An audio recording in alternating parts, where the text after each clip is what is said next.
Hello guys, welcome back. In today's video, I'll show you step by step how to get iPhone emojis on Android. If you enjoyed this content, make sure to like, subscribe, and let's get started. So first guys, tap on Play Store and then tap search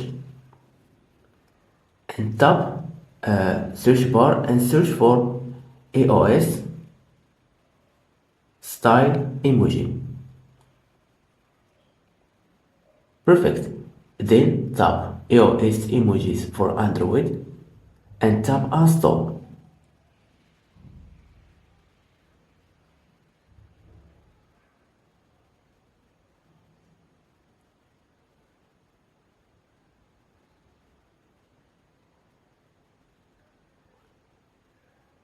Then tap open. Then tap skip and tap allow. Perfect.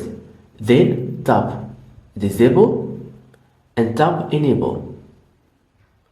Then tap iOS style emojis. Then OK. OK.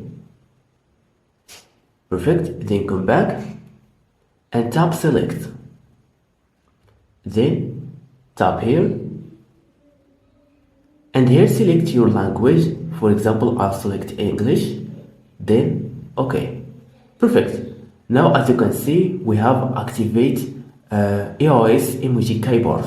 So for example, if we, for example, search something here, you will find the keyboard of iPhone. So here you can find also the emojis on iPhone. Yeah, so that's it. Thank you so much for watching me. If you found this video helpful, please give it a thumbs up and see you to the next video.